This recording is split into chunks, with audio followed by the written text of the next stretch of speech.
Hello साथीहरू, welcome छ मेरो नयाँ भ्लगमा। आजको साथीहरू मकै, घोगा, मगा के भन्नुहुन्छ ठाउँ अनुसारको नाम हुन्छ। अनि साथीहरू आज चाहिँ अब मेरो सानोहरूले चाहिँ मकै उसिन्ने पोल्ने भनेर छुट्टा डिमान्ड आयो क्या। 5-6वटा नानी बाबुहरू छन् आफ्नो दाइको सबैको गरेर। अनि त्यसपछि सबैको डिमान्डहरू पुरा गर्नु पर्यो लगाएकै खानको लागि, हो कि त साथीहरू।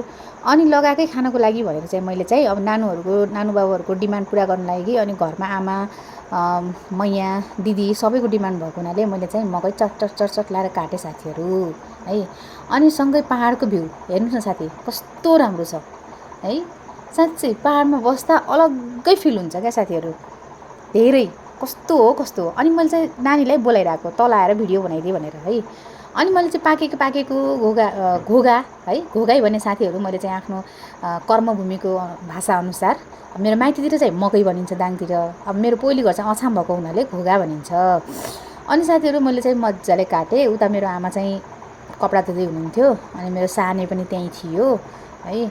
अनि मैले चाहिँ यो अब मेरो माइतीतिर चाहिँ पशुहरू पालेको भएर मलाई चाहिँ घाँस अनि खाना बचेको खाना रहेको खानाहरू फाल्ने मलाई यस्तो चौपट लाग्छ क्या। म कहिले पनि फाल्दैन। मेरो घरमा त मैले केही पनि पालेको छैन, तर मेरो जेठाजुको घरमा जेठाजुहरूले चाहिँ भैँसी बाख्रा सबै पाल्नु भएको छ नि त। अनि म चाहिँ यो केही पनि फाल्दैन। यो चाहिँ घाँस उहाँको गाई बाख्रा भैँसीलाई म दिन्छु। अनि मैले चाहिँ सरसर लाएर मकै यस्तरी फोकेँ साथीहरू। हेर्दाखेरि चाहिँ फर्स्ट टाइम निकालेको नि त साथीहरू, कस्तो राम्रो लागेको रहेछ क्या। योचोटि चाहिँ मैले मल जल पनि आकाशबाट पानी एकदमै राम्रोसँग पर्यो है, धेरै पनि परेन, ठिकै पर्यो। मल पनि मैले एकदम राम्रोसँग हालेको थिएँ अनि बिउ पनि एकदमै राम्रोसँग छरेको थिएँ। अनि गोड्नु चाहिँ मेरो आमाले गोड्नु भएको हो, एकदमै राम्रोसँग टाढा ट्याक्क तराईतिर जस्तै है, ठ्याक्क लाएर एक टाढा एक हातभन्दा पनि अलिक बढी है साथीहरू, टाढा गोरेर बोटहरू राख्नुभएको थियो। अनि त्यस्तो गर्दा चाहिँ मकै लास्ट चाहिँ राम्रो हुँदो रहेछ क्या। अनि राम्रो मकै थियो, 1-2टा मात्रै बिग्रेको थियो, अरू चाहिँ एकदमै राम्रो थियो। अनि मैले चाहिँ मकै यसरी सरसर लाएर आँसीले छिनाल्दै मैले चाहिँ फोकेँ। उताबाट मेरो मैयाले पनि यसरी हेर्दै हुनुहुन्थ्यो, के गर्न लाग्नु भएको छ त मेरो भाउजूले भनेर। अब भाउजू चाहिँ अब भ्लगर हो होइन, न्यू भ्लगर। अब भ्लग नबनाएर त सुखै छैन भाउजूलाई भनेर भन्दै थिएँ म। उहाँको एन्सरलाई म रिप्लाई दिँदै थिएँ।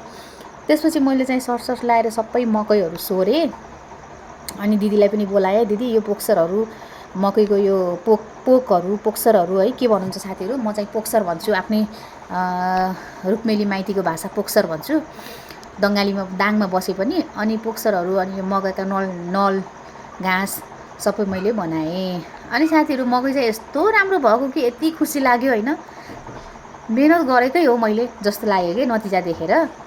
अनि त्यस्तै गरी भोलिको दिनमा पनि मलाई फेसबुक युट्युबले पनि मलाई नतिजा दिन्छ कि भन्ने आशले पनि मैले चाहिँ यो भिडियो एडिटिङ र भिडियोहरू पोस्ट पनि गर्दैछु साथीहरू।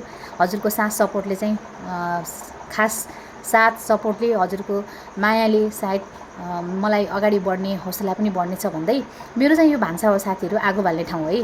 हामी चाहिँ यहाँ आगो बाल्छौँ किनभने अब अछाम त चिसो ठाउँ हो नि त, जाडो दिनमा धेरै चिसो हुन्छ। अनि मैले आगोमा आधा मकै चाहिँ आगोमा पोलेँ साथीहरू, आगोमा पोलेको खानेलाई। अनि मेरो ठुलोवाला नानी चाहिँ पोलेको खाँदैन, उस्याएको खान्छ भनेर चाहिँ आधा चाहिँ मैले उस्याएको मकै चाहिँ उनीहरूले खाँदै गरे, छिटो पाकेर। पोलेको चाहिँ म पोल्दै थिएँ, लास्टमा चाहिँ साथीहरू यस्तो जलेको फेला पऱ्यो कि मलाई। अब ठिकै चाहिँ केही छैन, फ्यामिलीलाई चाहिँ खुसी बनाइहालेँ, यसैमा पनि म खुसी हुन्छु भनेर। मलाई त जलेको पनि मनपर्छ, भात जलेको मनपर्ने, मकै पनि जलेको मनपर्ने जस्तै भयो। खुसी भएँ र मैले परिवारलाई पनि खुसी बनाएर आफूले पनि खाएँ। थ्याङ्क यू भन्दै बाई बाई।